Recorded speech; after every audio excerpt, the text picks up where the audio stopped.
Pernahkah kita rasa dunia seolah-olah runtuh, hati hancur dan kita tertanya-tanya, di manakah Tuhan dalam semua penderitaan ini?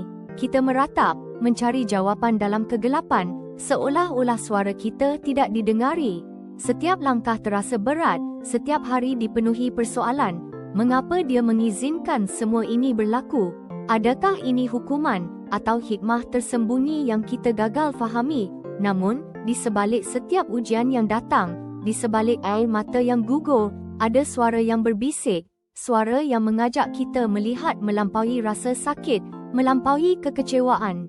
Ia bukan derita kosong, tetapi satu proses pembentukan. Tuhan tidak pernah meninggalkan kita, bahkan ketika kita rasa paling jauh.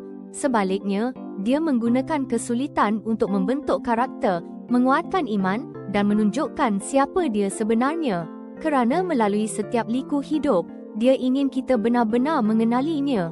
Bukan sekadar mengenal namanya, tetapi hatinya, kasih-Nya yang tak berkesudahan, dan keadilan-Nya yang sempurna. Seperti yang tertulis dalam Yehezkiel 6 ayat 7, maka tahulah mereka bahawa Akulah Tuhan.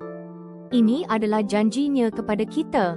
Setelah melalui ujian, kita akan muncul lebih murni, lebih dekat dengan Pencipta. Setiap ujian adalah undangan untuk bertemu Tuhan yang lebih besar, Tuhan yang sentiasa mencintai.